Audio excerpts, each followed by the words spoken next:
we will focus on solving second order differential equation written in terms of Vc. We assume that Vc is equal to k e power st, a most appropriate choice from our experience. Then dvc over dt is k s e power st, and d square vc over dt square is k s square e power st.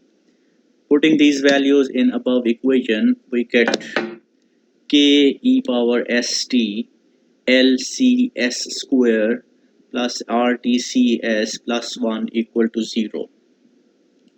Now, e power st cannot be equal to 0 for all t, and k equal to 0 is not allowed because it will generate a trivial solution. Therefore, we have only possibility lcs square plus rtcs plus 1 equal to 0, which is called a characteristic equation for the above equation. This equation is quadratic equation of form ax squared plus bx plus c, where a is LC, b is RTC, and c is 1. The solution of quadratic equation, as we know, is minus b plus minus b square minus 4ac square root over 2a. Therefore, here the roots of the characteristic equation come to be minus b plus minus b square rtc square minus 4a, which is lc, and c, which is 1, over 2a, which is 2lc. Therefore, we generate two solutions of a quadratic equation in this form. Putting all what we have done so far together, we had two energy storage elements, inductor and capacitor, connected together in series RLC circuit. Due to these two elements, we formulated second order differential equation and obtained two roots of characteristic equation. Therefore, we come across with two different solutions of differential equation, which may be regarded as Vc1 of t equal to k1 e power s1t and Vc2 of t equal to k2 e power s2 of t. Now, the general form of second order differential equation obtained from series RLC circuit with zero input voltage is this one: LC d square over dt square Vc plus RTC dV over dt plus Vc of t equal to 0. Now, if we put these two solutions of differential equation assumed into this equation, we get one equation as this one and the second equation as this one. The sum of these two solutions is also a solution which may take a form which look like this. Now, if this solution exists, it means that the general solution of Vc of t may be written as k1 e power s1t plus k2 e power s2t, which is called a more general relation of Vc of t.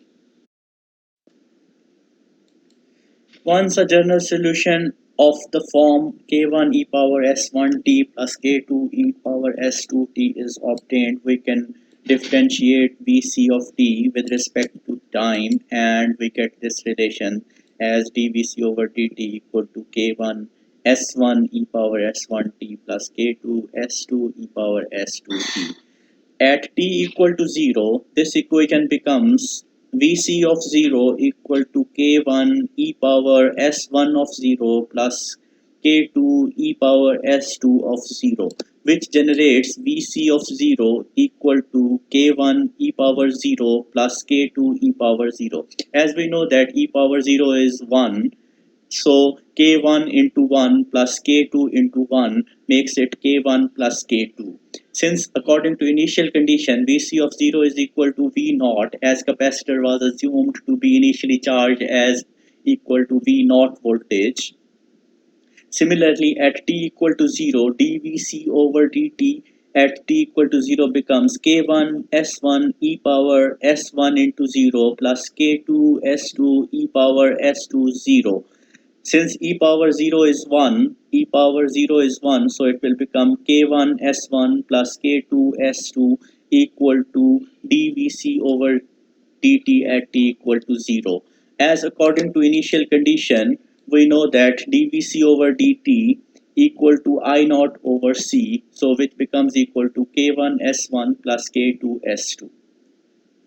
Combining these two equations together, V naught is equal to K1 plus K2 and I naught over C equal to K1 S1 plus K2 S2. We get, now we can solve these two equations simultaneously, and after which we can get the value of K1 and K2 as K1 is this one and K2 is this one. Now putting the value of K1 and K2 back into journal form of VC, which is K1 e power S1t plus K2 e power S2t, we get the final relation as VC of t equal to this. From the expression of Vc of t, it can be found that it is dependent on S1 and S2, where the values of S1 and S2 are obtained from the solution of quadratic equation. It can be seen that the values of S1 and S2 are dependent on the nature of discriminant. That is, if the discriminant RTC square minus 4LC is greater than 0, then the roots are found as distinct and real. That is, and minus alpha 1 and minus alpha 2 are considered as two distinct roots of the equation, characteristic equation. If RTC square minus 4LC, the discriminant is found equal to 0, we will be referring this as case B, and in this case the roots are equal and repeated, that is S1 and S2 will have equal values, we regard them as minus alpha. And if in case the discriminant RTC square minus 4LC is less than 0, as is this will be described in case C, then the roots are called complex conjugate, as it will be of the form minus alpha minus j beta and minus alpha plus j beta.